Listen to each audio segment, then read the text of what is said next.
Vincent, est-ce que tu as un avis tranché? Est-ce que quelqu'un t'a convaincu sur ce dossier? Ouais, non, moi je suis pour Thiriez. Moi je trouve que c'est beaucoup trop, 3 descentes. Deux, ça suffit. Il y en a de reste, le risque financier est trop important. En plus, on connaît bien entendu le gars qui te dit ça, le gars qui dit le dernier. C'est qui a C'est le président de la JOCR. Ouais, la JOCR qui est en deuxième division. Bien entendu, s'il est en première division, il dira tout à fait le contraire s'il joue la descente, qu'il faudrait que 2 clubs ne descendent. Donc je le crois sincèrement, il faut protéger quand tu as fait l'effort de monter. Bien entendu, 2 c'est 15% de mecs qui montent et qui descendent, c'est très très bien. Je crois pas, sincèrement. 3 on en parlait il n'y a pas très longtemps. Je trouve que c'est beaucoup trop, quoi. Et puis en plus, ça t'affaiblit la première division. La première division, c'est quand même la vitrine de ton football.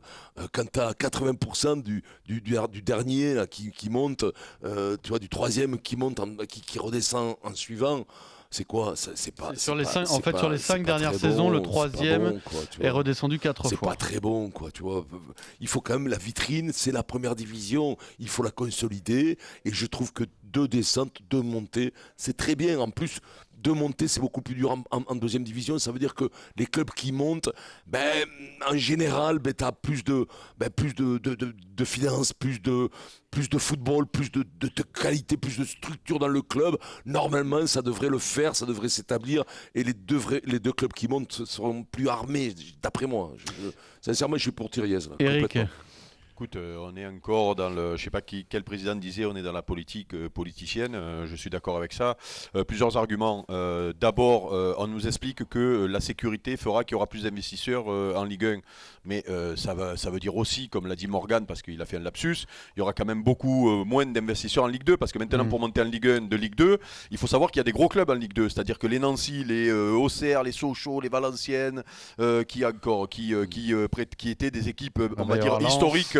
Lens, Metz qui descend, des équipes donc historiques de Ligue 1 le Havre, qui espéraient remonter et qui avaient des investisseurs et qui avaient des projets. Et bien là maintenant ils vont se gratter et ces clubs-là vont être en grande difficulté.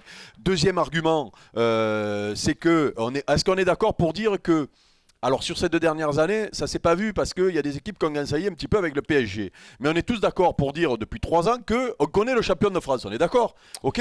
Et là cette année, si tu avais eu que 2 descentes, les deux descentes on les connaissait depuis le mois de décembre. Donc ça veut dire qu'à partir du mois de décembre, tu connais le champion et les relégués.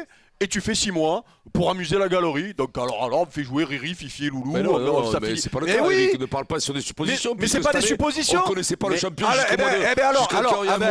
Je te dis qu'on connaissait le champion puisque tous les gens qui ont pronostiqué en début de saison le champion, ils ont tous pronostiqué Paris. Ok. Et au mois de décembre, là c'était condamné, mais c'était condamné. C'est irrecevable. Et oui, c'est irrecevable. Mais tu as qu'à regarder depuis quand on sait que Metz et Lens sont rétrogradés. Mais tous les championnats, tu parles le rugby, tu sais très bien qui va descendre en début de saison. Et qui risque d'être champion. Et le seul intérêt, je vais te dire que le seul intérêt cette année sur ces dernières journées, c'était de savoir le troisième qui allait descendre. Hein. Eh ben là, on n'aura même plus ce suspense-là. Tu protèges la deuxième division. Tu la protèges quoi? Ils ont que 2 descentes aussi. Oui, il y a 2 descentes aussi de Ligue 2 nationale. Il y a plein de mecs de Ligue 2 qui vont être intéressés par Vincent, l'argument des investisseurs qui vont plus courir après les clubs de Ligue 2, il est recevable aussi. Bien sûr, mais ces clubs-là, ils sont morts. C'est tellement dur de remonter. C'est juste une question de logique. Si on dit que tu investis plus facilement si tu as moins de risques de descendre, tu investiras moins facilement si tu as plus de difficultés à monter. C'est quand même logique. Donc là, l'investisseur de Bastia, c'est-à-dire le mec qui est local, parce que souvent les investisseurs en Ligue 2 sont des locaux quand même. C'est des entreprises qui sont dans la région. Ils ont déjà du mal à les trouver. Ils vont moins vite, mais ils soutiennent leur équipe parce qu'ils sont en Ligue 2. Ils soutiennent leur équipe pas parce qu'ils veulent à tout prix qu'ils montent en première division. Ils les suppriment. Mais c'est très peu en Ligue 2. Après, ils viennent parce que l'image, la vitrine, quand ils sont en Ligue 1, t'attires d'autres sponsors. Bien entendu. Mais la base de leur sponsor, elle est locale. On va l'enregistrer ces 10 minutes d'émission. Et l'année prochaine, au mois de décembre, quand on connaîtra le champion et les 2 relégables, on va te la ressortir. Et après, on va faire des débats pendant 6 mois sur qui va finir 8ème. Parce que 8ème, c'est rigolo. Je sais que vous avez envie de vous mettre des coups de boule à cause du Kikadi, mais je vais essayer quand même de vous départager. T'as vu comment le temps est monté? Oui, ça devient chaud. Ça devient chaud, il y a des égos terribles. Alors, moi, je me situe un petit peu Non, je ne vais pas dire ça. Parce que sinon, je vais pas dire. J'allais dire, je me situe. Si tu te mets au milieu. Non, alors, je me situe au tu as carrefour. une position médiane. Voilà, Écoute, on peut se réconcilier avec Eric. Je me situe au carrefour de vos opinions. Je préfère le dire comme ça, parce que sinon, je pourrais manger chaud quand même. Je crois aussi que les sponsors ont envie de suivre quand même des clubs qui ont la possibilité de monter en Ligue 1. Mais par contre, je pense que le local, le régional est très important dans le financement des clubs. Mais moi mon argument, il ne se situe pas là-dessus, parce qu'effectivement, si tu veux, si c'est pour mettre un pied en Ligue 1 et le voir redescendre l'année d'après, c'est pas super passionnant. Par contre, j'ai la sensation que l'on va là en ce moment. Moi, c'est pas non plus, si tu veux, les cris d'orfraie en ce moment des présidents qui trouvent que c'est scandaleux.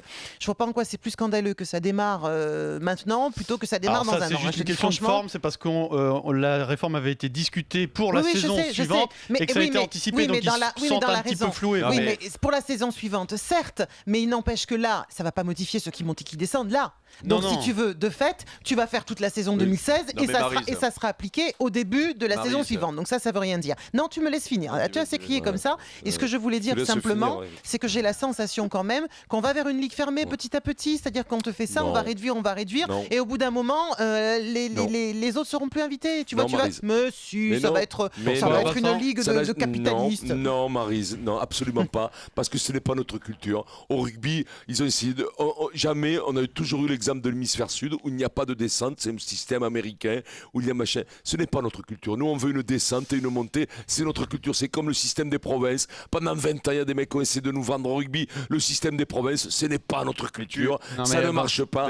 De descente, c'est très bien. Il y a une différence énorme quand même avec le rugby, Vincent, c'est que le rugby, vous êtes à 14 clubs et que des enjeux, il y en a partout. Mais c'est pas ça. Il y a quand même une énorme erreur, je pense, dans cette réforme, c'est de ne pas limiter la Ligue 1 à 18 clubs. Parce qu'il y a un argument qui est parfaitement irrecevable d'après moi, c'est l'argument du spectacle qui dit que quand tu as moins peur de descendre, tu joues. Jamais de la vie, la seule chose qui favorise le spectacle, c'est l'enjeu des matchs. Et moins il y a d'enjeux, moins il y aura de spectacle. Ça, c'est une garantie. C'est un autre souci. Peut-être qu'ils viendront à 18 clubs après. Mais non, de descente et ensuite 18 clubs. Mais ça, je te signale quand même que cette histoire des 18 clubs, c'était négocié avec la coupe de la... Non, mais avec la Coupe de la Ligue, normalement, qui prenait de l'ampleur. Le championnat devait descendre à 18 clubs. Mais comme on est en pleine dans la politique, qu'on veut faire plaisir aux petits présidents, faire descendre à 18 clubs, ça veut dire sacrifier. Parce que là, et voilà. Et donc, c'est le clientélisme. Parce que là, tu donnes l'exemple du rugby. Mais qu'est-ce qu'on disait la semaine dernière sur le rugby? Jusqu'à la dernière journée, le 6e n'est pas encore descendre en Pro D2. En Pro D2. Et alors que nous, moi je te dis que le championnat en décembre, il est joué.